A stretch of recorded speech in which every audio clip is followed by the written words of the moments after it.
சினிமாவில் வந்து எப்படின்னா ஒரு நட்பு ஒரு உறவுங்கிறது வந்து எதன் பொருட்டோ நிகழ்ந்துக்கிட்டே இருக்கும்.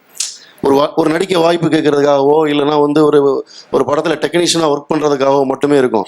நம்ம வந்து ஒரு படத்தில் நம்ம அவங்களுக்கு கொடுக்க முடியாமல் இருக்கும், வேற ஒரு படத்தில் கொடுக்கலாம் அப்படிங்கிறதுக்கான ஒரு விஷயம் யோசிச்சிருப்போம்.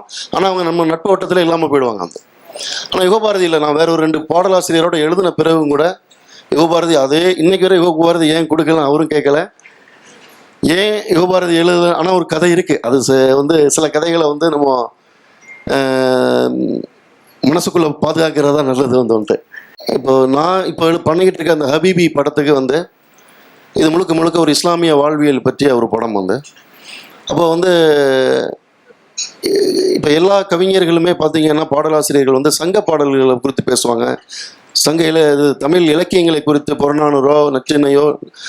ஆனால் இன்னொரு இலக்கியம் இருக்குது, எப்படின்னா தமிழ் முஸ்லீம்களுடைய வாழ்க்கை வந்து தமிழ் முஸ்லீம்களுடைய பாடல்கள் தான். இப்போ வந்து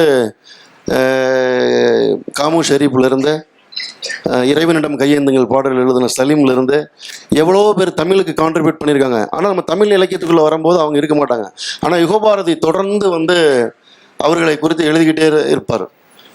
எப்படி அவர் வந்து சங்க பாடல்களை குறித்தோ பழைய விஷயங்கள் இலக்கியங்களை குறித்து அவர் எழுதுகிறாரோ அதுக்கு இணையாக வந்து அவர் வந்து முனாஜத்துன்னு சொல்லக்கூடிய சலவாத்துன்னு சொல்லக்கூடிய இஸ்லாமிய பாடல்கள் இலக்கியங்களை குறித்து நிறைய எழுதியிருக்கிறாரு.